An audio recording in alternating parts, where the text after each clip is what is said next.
Warahmatullahi wabarakatuh. Waalaikumsalam warahmatullahi wabarakatuh. Hadratin Nabi Mustafa Rasulullah Muhammad ibn Abdullah. Khususan ila ma'arifi kitabi Safinatin Najat Rasuliha wa fusulihi wa furu'ihi wa man intasaba ilaihim anna Allah yalidha najati fil jannah wa yanfa'una bi asrarihim wa anwarihim wa nafahatihim fid dini wa dunya wal akhirah. Al-Fatihah. A'udzu billahi minasyaitonir rajim. Bismillahirrahmanirrahim. Alhamdulillahi rabbil alamin. Arrahmanir rahim. Maliki yaumiddin. Iyyaka na'budu wa iyyaka nasta'in. Ihdinas siratal mustaqim. Siratal ladzina an'amta 'alaihim ghairil maghdubi 'alaihim waladdallin. Amin. Bismillahirrahmanirrahim. Alhamdulillahi rabbil alamin. Wassalatu wassalamu ala asyrafil anbiya'i wal mursalin Sayyidina wa maulana Muhammadin wa ala alihi wa ashabihi ajma'in. Subhanaka la ilma lana illa ma 'allamtana innaka antal alimul hakim. Wa tub 'alaina innaka antat tawwabur rahim wa taqabbal minna innaka antas samiul alim. Rabbi shrah li sadri wa yassir li amri wahlul 'uqdatam min lisani yafqahu qawli. Amma ba'du. Bapak Ibu jamaah Masjid Al-Ikhlas rahimakumullah. Alhamdulillah, pada malam hari ini kita semua dipertemukan kembali dalam rangka sama-sama thalabul ilmi, menggugurkan kewajiban yang sudah diwajibkan oleh Allah Subhanahu wa taala kepada umat Kanjeng Nabi, inggih punika mencari ilmu. Semoga dengan kehadiran kita ini, di samping kita melestarikan ilmu yang merupakan peninggalan warisan dari para nabi, juga dengan harapan kita bisa selamat dunia akhirat. Amin ya rabbal alamin. Bapak Ibu yang dirahmati Allah, niki halaman pinter, kalau sampai lali.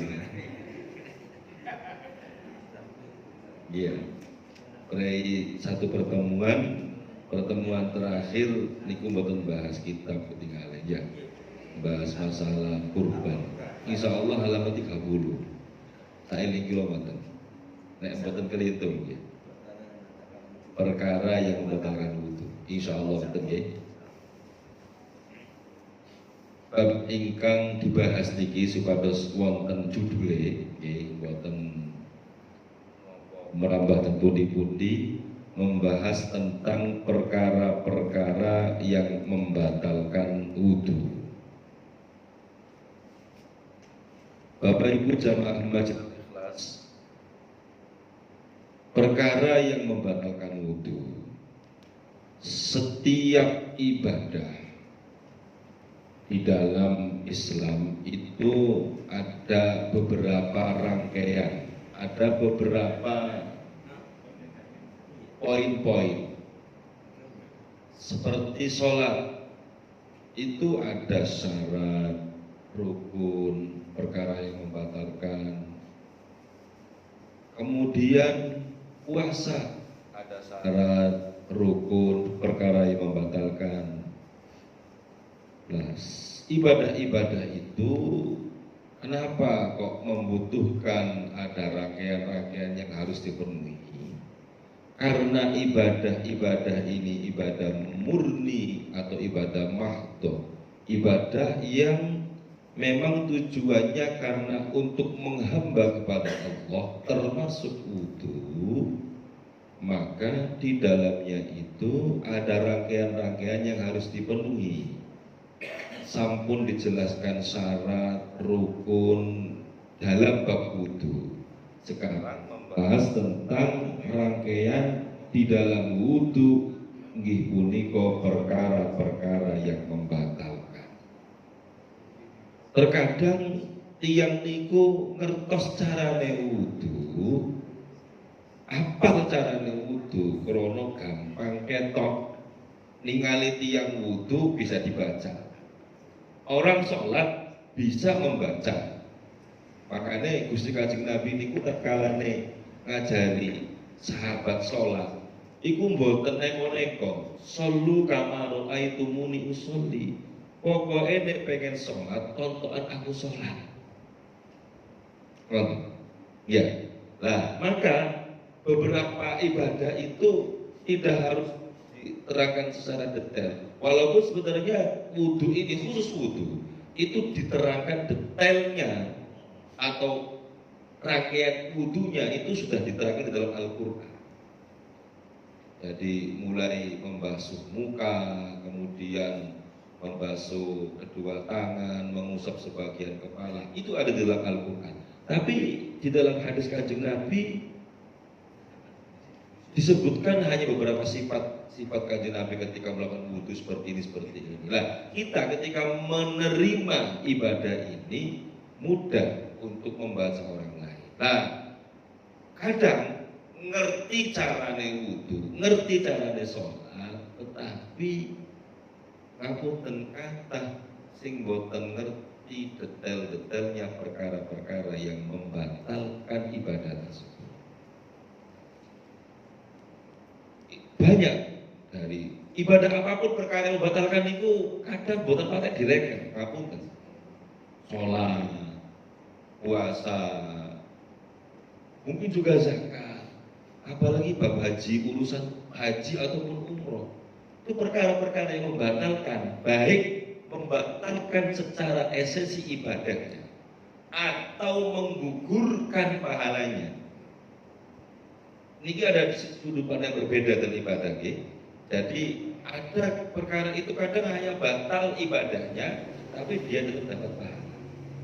Ada kadang pahala ibadahnya tetap sah, tapi pahalanya berguguran.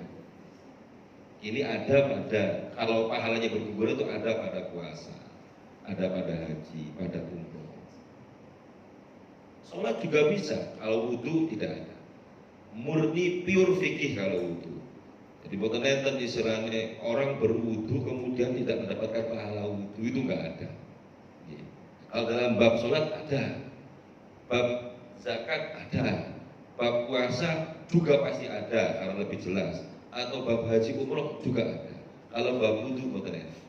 Murni pure fikih yang kalau secara fikihnya sah berarti dia tetap dapat pahala. Bon. Karena ini jarang yang niku ngapalaken detailnya perkara-perkara batalkan wudhu, kula harapkan mangke tanya jawabnya bisa melebar. Pokoknya panjenengan kalau ada masalah dengan perkara-perkara batal wudhu, monggo ditanyakan. Karena perkara batalkan wudhu ini sebenarnya banyak, tetapi beberapa titik itu dipersoalkan, diperdebatkan. Ada sebenarnya yang tidak masuk di dalam bab ini kayak contoh makan daging. Ternyata di mazhab yang lain ada. Di mazhab yang lain tidak ada, di sini ada. Contoh bersentuhan kulit laki-laki dan perempuan. Kadang bab ngeten nih goro-goro perbedaan pandangan, yo dipersoalkan terus. Apa jare Pak Ustadz iku nek boncengan suami istri kemudian demok-demokan gak batal. Enggak, jare Pak Yai itu batal lah. Padahal yo karo-karone bener, cuman kadang debatan rono pas ngaji kantuk. Akhirnya gak sempurna ilmune. Lho, ngoten ya. Nah, nggih. Pun langsung mawon halaman 30 faslun ayhadza faslun utawi iki ku terangaken pasal suwiji nawaqidul wudu'i utawi piro-piro perkara kang batalaken utawa ngrusak wudu iku arba'atu asya'a ana papat piro-piro perkara. Yang membatalkan wudu itu ada 4. Menurut mazhab Syafi'i.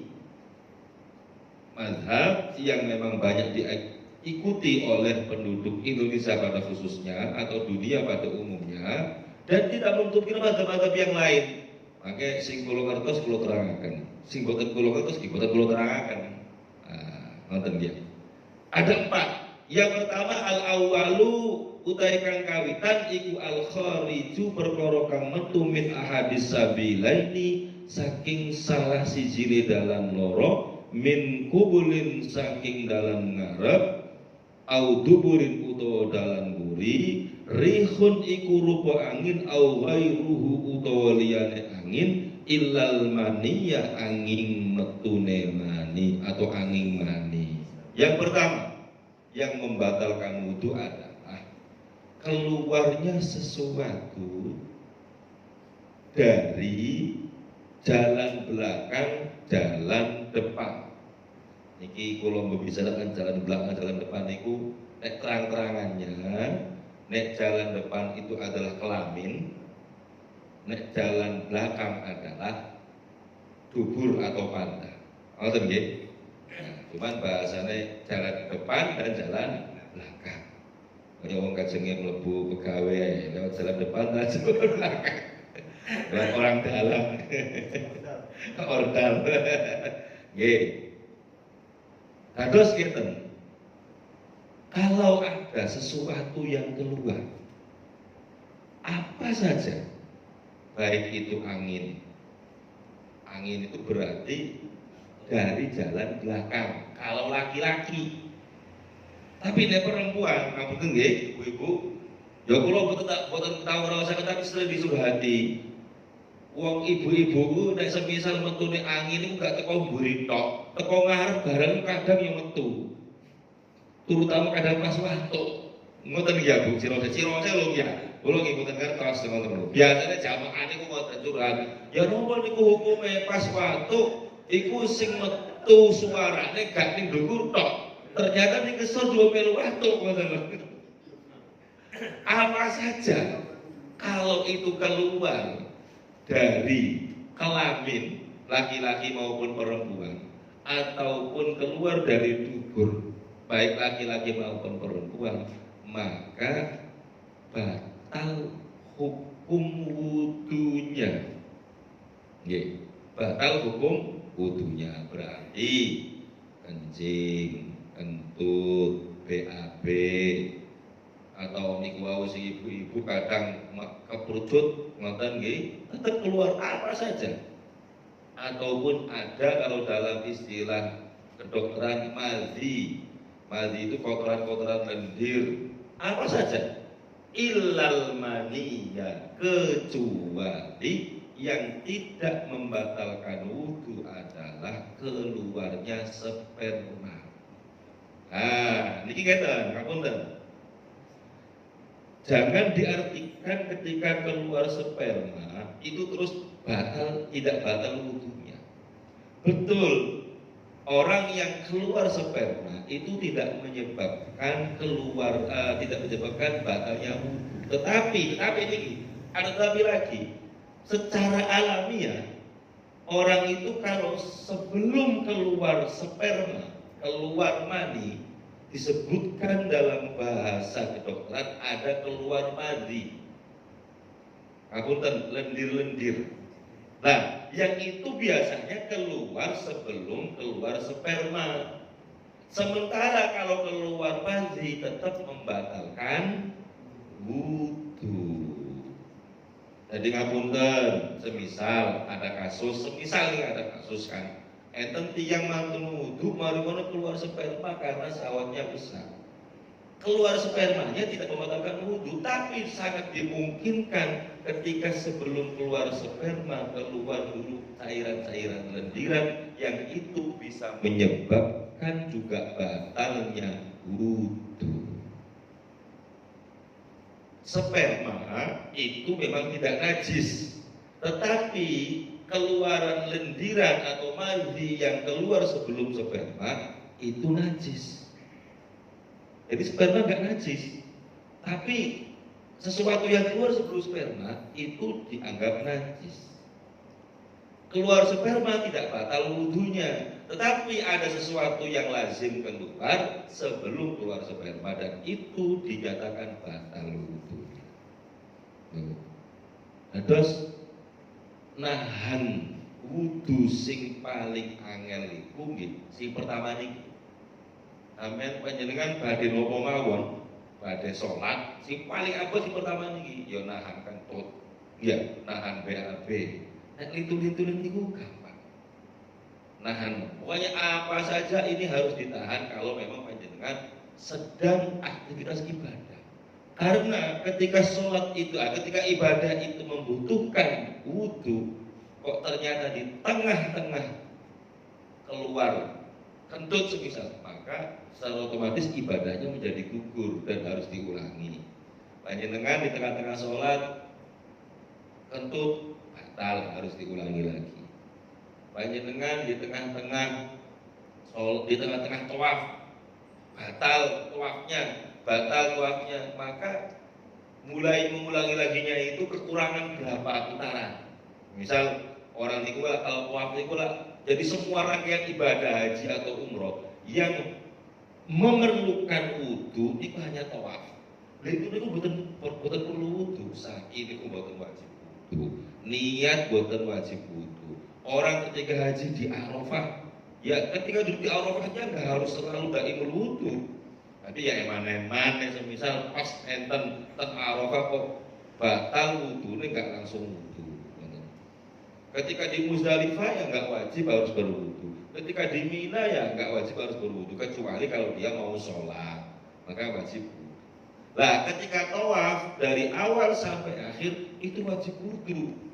Kok ada orang sedang tawaf baru putaran 3 kemudian batal wudunya karena kentut, maka disitulah dia harus mengambil wudunya, tidak boleh meneruskan terlebih dahulu lalu meneruskan. Itu enaknya tawaf. Beda dengan sholat. Ketika orang sholat dapat 3 rakaat sekalipun ketika mau salam kok wis keperucut kentut, maka sholatnya batal. Dari awal sampai akhir wajib wudu kembali, kemudian mengurangi sholatnya dari awal. Orang kok pas tahiyat berarti baru tahiyat langsung boten. Karena apa? Sholat itu ibadah yang satu kesatuan. Boten. Ketika di tengah-tengah batal ya harus diulangi lagi. Bon, ngoten nggih. Sampai sini ada pertanyaan dulu barangkali mungkin belum saya lanjut, monggo. Yang berkaitan dengan batalnya wudu yang pertama, yaitu keluar sesuatu dari jalan depan ataupun jalan belakang. Ada pertanyaan? Mohon lanjut riyen nggih.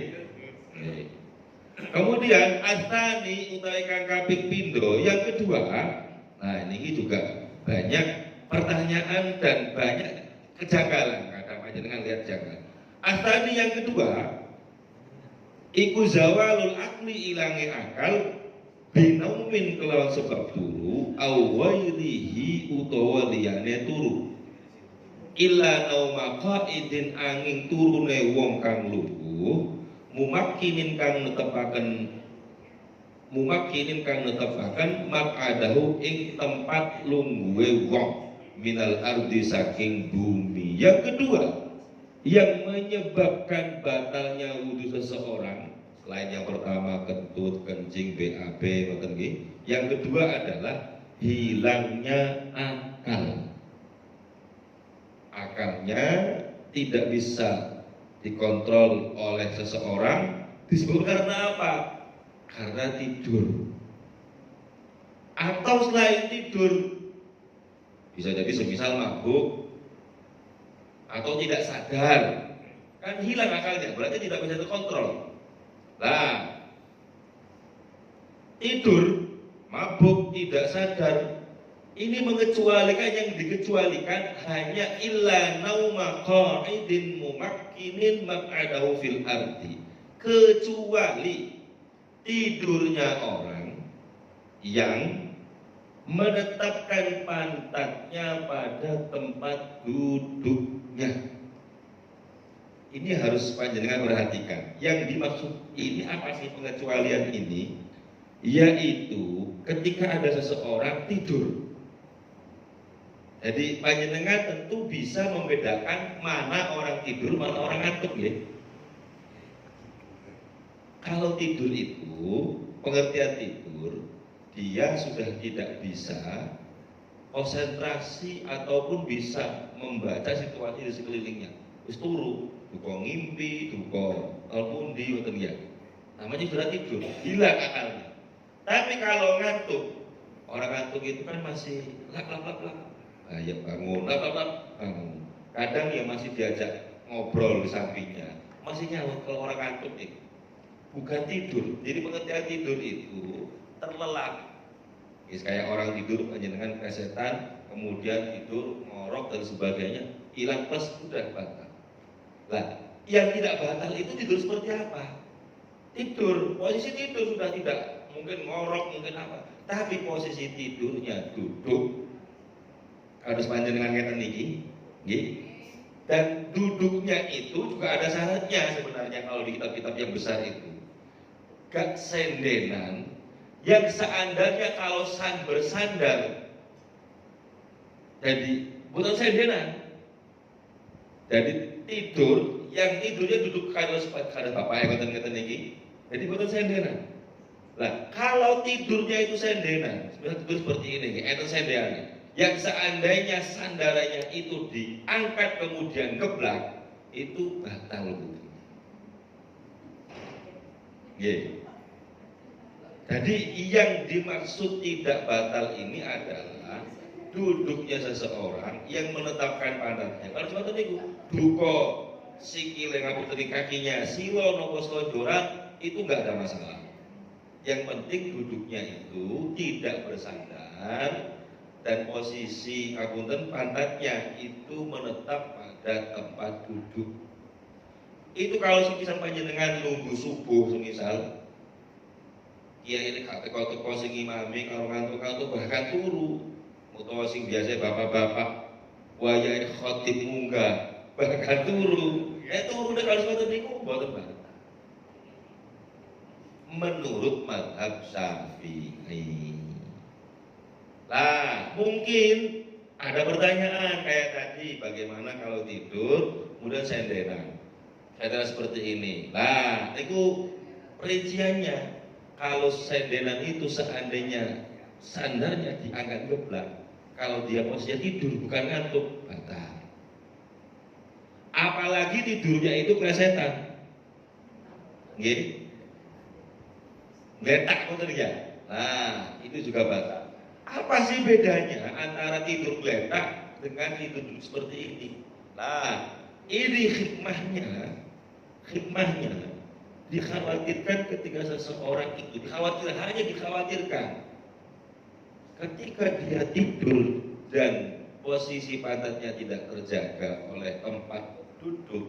Ini kalau keluar angin, itu kalau duduknya seperti ini terjaga, terasa, dia akan terasa tidak batal. Nah, ini kita belajar seperti itu. Tapi kalau realitasnya memang kayak seperti nggak masuk akal. Mosok wong turu iso jogo ngentuk. Misal ngoten. Tapi memang istihadnya ulama ketika seseorang itu tidurnya posisi masih duduk, itu masih dianggap sebagai orang yang mempertahankan wudu, tidak sampai mengeluarkan angin atau sesuatu apapun, maka dianggap tidak batal. Seandainya tidurnya seseorang itu tidurnya kesetan, selonjoran, kayak film biasanya niku, maka batal wudunya secara otomatis. Nah, sekarang pertanyaannya lagi, banyak dari misal panjenengan yang pernah tindak haji atau tidak pernah umroh, kadang niku wong maring gletak turu ngorok barang wayahe komat kadang salat. Nah, ngoten niku ada dua kemungkinan. Kemungkinan yang pertama mungkin menurut mazhab mereka seperti itu gak batal. Tapi kula dereng nemoni. Kan mereka niku biasane wong India, Pakistan yang mazhabnya Hanafi. Apakah memang ada mazhab Hanafi yang mengatakan kalau tidur tidak batal? Wallahu alam sampai saat ini kula dereng saged menemukan dalilnya. Kemungkinan yang pertama. Kemungkinan yang kedua, mereka orang awam sehingga dianggap tidak batal. Wong gak ngerti ngoten lho ya. Lho, wong gak ngerti wong jenengan itu mboten usah dihukumi. Tapi roh Rata wong sing turu ndukun ikuti yang saking India, Pakistan, Bangladesh, utawa wong Irak, utawa wong Iran, iku ketika tidur kok wayahe komat yo tangi melu salat. Ngoten. Lah ngoten niku enggak usah ditiru karena mayoritas ulama mengatakan kalau zawalul akli, hilangnya akal karena sebab tidur itu batal wudunya. Betul. Terus panjenengan kalau semisal nunggu subuh di rumah duduk di kursi, sing penting posisinya duduk ngoten aman, boten batal wudunya. Atau sambil pikiran baca Quran ngantuk tak boten batal. Ini posisi ngantuk saja enggak batal, apalagi sambil duduk ngantuk. Nggih. Jadi seperti itu nggih. Jadi yang membatalkan itu kalau tidurnya sudah nopo hilang akalnya, sudah tidak bisa terkontrol, kemudian plesetan selonjoran, nah itu batal wudunya. Ngoten nggih. Itu yang kedua. Jadi pengecualiannya hanya niku tidurnya orang yang dalam posisi duduk itu tidak batal, walaupun dalam masa yang lama, sak jam. Kuat turune kalau lungguh ini mboten batal. Asalisu, nah niki yang banyak dipertentangkan. Yang ketiga adalah iltiqa'u basaratai rajulin wa imra'atin kabiraini ajnabiyaini min ghairi khailin. Yaitu bersentuhannya dua kulit laki-laki dan perempuan yang sama-sama dewasa dan statusnya itu orang lain tanpa ada yang menghalangi. Terus kita laki-laki dan perempuan ketika posisinya orang lain atau suami istri yang memang secara asal itu orang lain. Jadi suami istri itu kan asalnya orang lain, kemudian dinikah. Lah itu menurut kitab yang kita kaji ini, kalau bersentuhan kulit laki-laki dan perempuan itu batal. Syaratnya tadi laki-laki perempuan, nek lanang butuh lanangnya boten batal, perempuan sama perempuannya boten batal. Yang kedua syaratnya lagi yang batal itu sama-sama dewasa, sudah balik semuanya. Semisal sing lanange wis mbah-mbah, sing wedoke sik cilik tapi wong liya kaya putune ngoten gak batal. Atau dibalik, semisal wong tua sepuh ngoten nggih, nenek-nenek harus kula salaman kali nenek-nenek nggih. Yang satu muda tapi satunya itu bukan lagi kabur tapi melebihi batas sudah nenek-nenek, boten batal. Artinya kalau sudah tidak ada kata syahwat, kabiro ini sudah ada kata syahwat. Ya walaupun dalam satu kasus kadang ada wong sing nenek-nenek umur 70 jek oleh sing lanang umur 12 tahun ada kan. Tapi secara umum antara orang tua yang sudah kategorinya nenek-nenek yang di atas 70 dengan yang masih umur 20, 25 lah sih boten pantes ya. Nah ini kalau bersalaman sebenarnya gak kata. Karena apa? Sudah tidak ada kata syahwat. Ngoten. Jadi kayak anak kecil juga sama, ya sama. Dalam satu kasus kadang juga ada orang yang sudah nenek kakek-kakek kemudian kasus pencabulan misalnya dengan anak-anak kecil ada. Tetapi secara umum yang namanya kalau sudah kakek-kakek umur 70 tahun dengan yang masih umur 10 tahun ngoten iki lah, mboten istilahnya normalnya itu ya enggak apa-apa karena apa yang satu masih kecil. Nah, ini yang dibahas sama-sama sudah balik, sama-sama sudah dewasa. Dan itu statusnya adalah orang lain, termasuk suami istri tadi.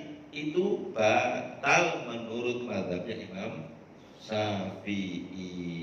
Lah, kalau loh, aku bikin ngaji ini kok orang batal? Betul. Dalam mazhab yang lain, mazhab Hanafi, mazhab Maliki mengatakan bahwa bersentuhan kulit laki-laki perempuan orang lain statusnya itu tidak batal dengan catatan tidak ada syahwat. Jadi kalau semisal ada suami istri boncengan dari rumah ke masjid bersentuhan laki-laki perempuan, kalau mereka mengikuti mazhab Maliki atau mazhab Hanafi, dan ketika berpegangan tidak ada kata syahwat, maka tidak batal. Tidak batal. Wudunya nggak batal. Sama ketika seseorang melakukan tawaf, yang di sana berdesak-desakan, sangat tidak mungkin untuk tidak bersentuhan kulit. Wong kadang maju yo kena, mundur yo kena. Kayak dono kasih indro. Sulit untuk menghindari. Maka kalau masih mengikuti mazhab Syafi'i yang mengatakan bersentuhan kulit laki-laki dan perempuan itu batal, yo berlangkah wudu, yo gak mari-mari kok tawafe. Nah, maka mengambil jalur alternatif beberapa pilihan sebenarnya. Mazhab Syafi'i sendiri ada pilihan yang terbaiknya. Sing penting nggak garai gak batal. Ada yang mengatakan seperti itu. Nih, seperti nggak nembok, kalau dipegang nggak masalah. Yang penting jangan memegang. Bukan masalah sengaja. Yang penting boten megang. Nih, tapi kalau kepegang nggak masalah. Itu tapi juga risiko. Yang paling mudah mengikuti mazhab Hanafi atau Maliki. Kalau sudah bermazhab itu, maka bersentuhan laki-laki dan perempuan gak batal. Nek Hanafi niku kalaupun tegang-tegang titik gak masalah. Tegang ngoten paham maksud kula nggih? 18% iki maksudnya. Nek tegangannya besar baru batal. Nek Maliki cilik gede padha batal. Nah, ngoten. Nek Hanafi masih rada ada kompensasinya. Nah, kadang yo ngono ketemu orang Turki, ketemu orang Uzbekistan ya. Ya. Artinya gini, itu bisa dipakai tapi dengan catatan, ngapunten, yang tidak batal itu ada rukun-rukun yang harus dipenuhi. Cara wudunya tidak 100% sama dengan mazhab lintas mazhab niki. Kalau contohkan awal, betul berdasarkan detailnya. Nek yang mengatakan batal bersentuhan laki-laki dan perempuan mazhab Syafi'i niku nek sebenarnya carane wudu ngapunten membasuh rambut di kepala. Orang lupa sedikit sendil-ndil sudah cukup. Sudah cukup. Tapi yang tidak batal persentuhan laki-laki dan perempuan itu minimal ada yang mengatakan separuh atau 2/3. Syukur sempurna. Jadi sing boten batal itu cara wudunya. Yang pertama, yang berbatal adalah membasuh rambut, mengusap rambut di kepala ini harus lebih banyak. Nah, caranya, lah, mazhab yang Syafi'i juga bagus seperti ini kalau dilakukan. Jadi caranya itu jangan hanya ngambil air kemudian ditempel, caranya kamu ngeten. Ngambil air wudu, taruh di kepala, dorong ke belakang, tarik ke depan. Nah, ini caranya seperti itu. Jadi niku asalnya itu dari ada seperti itu karena wamsahu biruusikum, kata-kata bak usaplah rambut di kepala itu bermakna macam-macam. Menurut Imam Syafi'i, baknya itu hanya sebagian cukup. Menurut mazhab Hanafi, baknya itu bermakna harus lebih banyak. Nah, itu pendapat-pendapat ulama, interpretasinya demikian. Itu satu yang paling penting. Yang kedua, kalau pengen tidak batal wudunya, ketika membasuh muka, membasuh kedua tangan, membasuh kedua kaki, itu dengan cara dalku. Di dalam mazhab Hanafi, di dalam mazhab Maliki, mengusap itu kategorinya adalah dengan menekan. Dalku itu menekan. Ngapunten. Caranya yang tidak batal wudunya itu air ditempelkan atau digelojokkan. Itu kemudian ditekan seperti ini. Ditekan. Dari ada penekanan. Beda kalau yang tadi sing batal niku, mazhab Syafi'i niku. Cara panjenengan ada keran kemudian diobah-obah tok. Itu sudah sah. Sudah cukup. Begitu juga kaki, ketika kaki itu digerojokkan tok, ada air digerojokkan tok, yang penting merata airnya sampai ke basah semua, sudah cukup.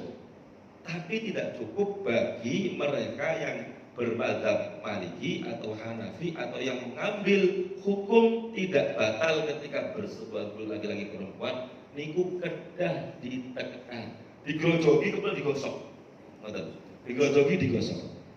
Nah itu cara, itu yang paling utama itu, yang lain-lainnya sunnah. Oh, sangat dipahami ya? Nah jadi tinggal monggo panjenengan pilih yang mana. Kalau memang boten pengen boten mbak aku pengen tak batal. Wong aku boncengan terus karo bojoku ya. Semisal ngoten. Dulu yo kedemek karo bojoku lah. Cara berwudunya silahkan memakai cara wudu Imam Maliki atau Imam Hanafi. Niatnya sama. Dari dulu niat sama. Niat di dalam hati, kemudian sambil membasuh muka, kemudian di dalam hatinya itu mengucapkan nawaitul wudu'a. Dari dulu nawaitul wudu'a nggih.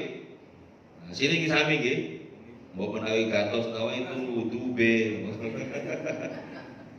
Ada pilihannya nawaitul wudu C. Nawaitul wudu'a li raf'il hadasil asghari lillahi ta'ala. Sama, yang lainnya niku membasuh itu mengusap kedua tangan, kemudian mengusap rambut di kepala yang wajib nggih, kemudian membasuh kedua kaki, sama cara wudunya, yang lainnya sama. Hanya niku letak yang mencolok, yang perbedaannya adalah mengusap rambut dan cara menekan. Bon. Ye. Itu yang ketiga. Yang keempat, ar-rabi'u masukubulul adami. Yang keempat adalah memegang kubulnya manusia atau bolongan duburnya manusia dengan bibatir rohati au butunil asobi'i, dengan telapak tangan atau dengan bagian driji yang dalam. Jadi kalau semisal ngapunten tangan ini memegang kelamin laki-laki atau perempuan, atau memegang pas bunderan ini kudubur, maka batal wudunya. Ngerti nggih? Jadi batal wudunya, tapi yang memegang adalah bagian dalam saja. Jadi cara tangan ini niki lho, bagian dalam niki lho. Nah, yang putih-putih niki. Jadi semisal ngapunten. Bagian sini memegang jenis kelamin. Kepegang ngoten pas nganggo celana atau nganggo sarung, pas kesenggol, tapi yang kesenggol pakai ini enggak batal. Atau kesenggol ke tangannya lain enggak batal. Jadi kalau kesenggol di bagian yang putih-putih niki, maka wudunya menjadi batal. Nah, ini batalnya wudu yang disepakati oleh mazhab Syafi'i. Ada mazhab-mazhab yang lain yang mengatakan memakan daging batal. Ya, kemudian apalagi itu ada yang lainnya pun dikumawan pun diterangkan untuk kawari. Ada pertanyaan, monggo, yang terkait dengan membatalkan wudu? Monggo. Yang tadi sudah dijelaskan ada 4 untuk batal wudu, yang keluar dari kubur dan kelamin. Kalau kemasukan bro, masuk contohnya setelah wudu, biasanya kalau kita buka bersama itu setelah sholat atau setelah wudu sebelum maghrib itu kita pembatan dulu. Memasukkan tapi ada rasa manis, pedas dan lain sebagainya. Itu termasuk batal. Karena yang membatalkan hanya 4, berarti setelah wudu panjenengan makan, minum, ngopi, ngudut sekalipun itu tidak batal. Ngapunten. Kadang ada sebagian masyarakat yang menganggap makan itu batal wudune. Mboten masalah. Jadi kalau semisal panjenengan habis wudu kemudian takjil, tidak batal wudunya. Rokok juga nggak batal, karena rokok itu tidak termasuk yang disepakati keharamannya. Kecuali yang disepakati haramannya, semisal minuman keras, narkoba, kan disepakati keharumannya, itu batal wudunya. Karena itu barang najis. Barang najis yang kemudian ditelan. Kalau rokok tidak batal karena apa? Tidak disepakati keharumannya. Ini Indonesia. Tapi bagaimanapun juga yang di Saudi, walaupun di sana fatwanya haram, tetapi juga tidak membatalkan wudhu. Jadi rokok, minum kopi dan sebagainya tidak membatalkan wudhu. Betul. Ngoten nggih. Pun monggo yang lain. Nggih monggo. Nggih. Keluarnya dari kemaluan. Nggih. Misalkan kita ragu, lagi sakit, kita ragu itu keluar kentut atau enggak, itu gimana Caranya? Kalau ada orang ragu tentang batalnya wudhu, maka dilihat kondisi sebelumnya. Apakah kondisi sebelumnya itu merasa? Jadi seorang yang ngeten, ini, waduh, bilang ngeten tadi jam 6 wudhu, terus jam 7 kayak kerosok, kayak keluar kentut gitu. Nah, maka sebelum itu masih ada aktivitas untuk beribadah atau tidak dilihat. Kalau tidak, kerasa keluar ataupun kentut atau tidak, jadi dikembalikan ke hukum asal sebelumnya. Kalau ragu. Nah, kalau kasusnya ragunya itu sebelumnya, berarti ya sebelumnya suci ya suci. Tapi kalau misal kasusnya hanya niki koyo kentut tangga, kan ragu akhirnya seperti itu. Lebih baik kalau merasa ada rasa ragu antara kentut dan tidak, ya lebih baik dihukumi batal kemudian wudhu. Tapi kalau ragunya sebelumnya itu suci atau tidak, maka dikembalikan lagi hukum sebelumnya. Jadi kalau ragunya iku kentut tak tidak, koyo merosok koyo kerucut, ya lebih hati-hatinya, lebih baik mengambil air wudhu karena untuk hati-hati. Kayak orang semisal ngeten nggih, semisal ketika ngenteni subuh, iki mau aku turune klesetan taka. Kira-kira aku mau turune ya nopo? Aduh, kamu turune kok ketok sendenan tapi koyo enggak. Nah, daripada ragu seperti itu, lebih baik ambil air wudhu.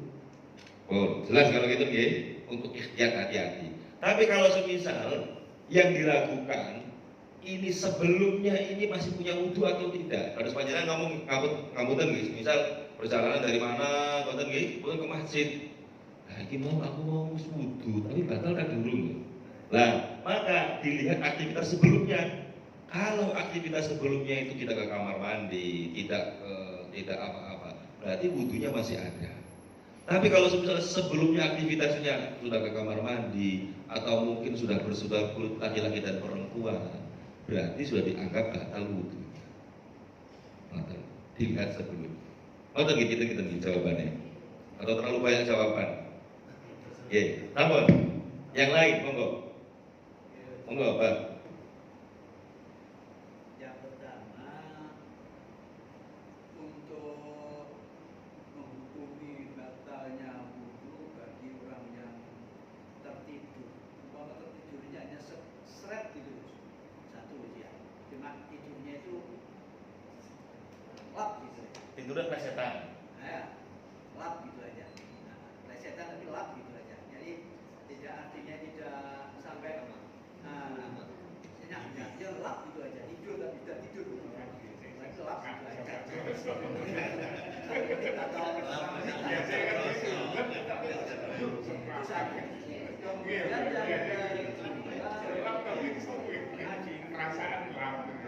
tertidurnya orang yang duduk, tapi adakah bedanya antara orang itu satunya seperti Pak Jaki itu kan ya umpama untuk menuntut pantatnya itu ya enak aja mungkin. Kalau kena orang yang kurus. Kemudian tidurnya juga duduk, tapi kurus orangnya itu. Apakah itu tidak menyebabkan itu batalnya? Kemudian yang ketiga,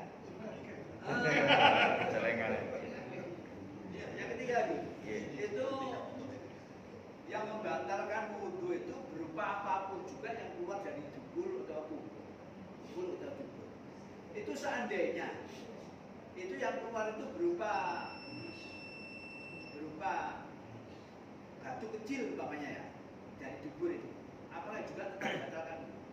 Itu aja dulu Gus. Masih. Simon Rien kata. Yang pertama, si terakhir mau Rien si kula ini. Jadi kalau sesuatu yang keluar apapun itu, di sini dijelaskannya itu rihun au ghairu, apapun yang keluar, batu ginjal, batu ataupun apa, kalau keluarnya dari jalan dubur batal wudu. Kecuali yang keluar adalah sperma. Apapun itu batal wudu. Walaupun ada yang menafsiri pada umumnya ya kayak kencing, tapi lebih disepakati apapun kalau itu keluar itu batal wudunya. Terus pertanyaan yang kedua, tidur gitu. Tidur las. Yang dikecualikan tidur tidak batal itu adalah tidur sambil duduk. Pertanyaan pertama nih ya. Tidur sambil duduk. Kalau tadi tidak memperhatikan kan alasannya sebenarnya karena menutup celah. Cuma memang permasalahannya kalau yang kurus bisa jadi itu batal ada keluar angin nggak terasa. Tetapi kalau yang kurus pun kalau posisinya duduk itu tetap dihukumi tidak membatalkan. Kurus ataupun gemuk kalau tidur sambil duduk itu tidak batal. Nah, kalau semisal tidurnya tidak duduk, tidur biasa walaupun lap, kadang wong turu lap sak lapan niku sing kroso iku tanggane. Sing kroso suwe iku tanggane. Enggak kok beluk sak lapan, lape sak jam ya. Jadi kalau tidurnya itu, kalau sudah tidur, kategori tidur itu kan tadi sudah tidak bisa membaca koneksi sekelilingnya, sudah tidur kan? Hilang akalnya. Berarti walaupun itu saklap, jangankan setengah menit, ada kalau sudah sudah nyantol, moro-moro ono ning temudi waktu tidur, nah itu sudah batal wudunya. Karena sudah hilang akalnya. Jadi bukan lama atau tidaknya, tapi taghayyurul akli yang menjadi patokan, berubahnya akal. Kecuali tidurnya duduk tadi, karena kan posisinya. Jadi itu kenapa kan sering dibahas itu, kenapa mau tidur orang duduk itu kok kenapa orang akalnya kan tempat pembahasannya adalah hilangnya akal. Padahal orang duduk bisa jadi juga hilang akalnya. Nah itu karena poin utamanya adalah ketika orang sambil tidur duduk itu tidak menutup celah keluar apapun dari matanya. Lalu ada pertanyaan tadi, lah yang terus bagaimana? Diikutkan sama karena posisinya itu yang penting dia tidurnya itu sambil duduk. Kecuali tidur sambil duduk terus terasa energi keluar makdud, ya batal mau tenangnya. Karena bukan karena tidurnya tapi karena kentutnya. Betul nggih, kita nggih. Satu lagi, apa lagi? Monggo. Singkat aja. Untuk menjaga abdulnya daripada menjaga wudhu. Jadi perut mulas sering kentut. Itu langkah baiknya apakah dilepaskan mau sholatnya itu dilepaskan atau bisa lebih baik ditahan? Hukumnya ketika orang sholat menahan kencing, menahan kentut, menahan BAB, hukumnya makruh. Jadi kalau panjenengan walaupun itu komat, lebih baik dilepas dulu daripada kena penyakit. Satu, yang kedua kena hukum makruh. Bukan masalah. Kadang orang itu kan ngejar afdolnya, Padahal yang lebih utama adalah sebelum mau sholat tidak ada yang ditahan, baik nahan kentut maupun nahan BAB maupun ya, kecuali kalau dalam bab umroh nggih, tawaf itu beda nanti. Kalau pada semisal kok pengen ketik kentut nah, ketinggalan rombongannya malah jadi bahaya, betul. Tapi kalau ketika masa sholat, itu hukumnya makruh. Jadi orang menahan kentut, menahan pipis, menahan BAB dalam posisi sedang sholat itu tidak baik, hukumnya makruh. Jadi lebih baik sebelum sholat dikeluarkan dulu, baru nanti wudhu, kemudian melanjutkan sholat. Walaupun ketinggalan 1 rakaat 2 rakaat, itu tetap maksudnya lebih utama membuang gitu. Jadi kalau dibandingkan, misal hitungan pahala fikih, ini pahala hitungan fikih, ada orang satunya itu nahan kentut tapi langsung dari awal ikut sholat jamaahnya. Yang kedua, karena dia langsung pengen dibuang kamar mandi, kemudian ketika nyusul jamaah itu sudah rakaat terakhir. Ini secara keutamaan yang kedua ini yang lebih utama. Karena ketika sholat tidak menahan apapun, walaupun dia ketemu sholatnya di rakaat terakhir,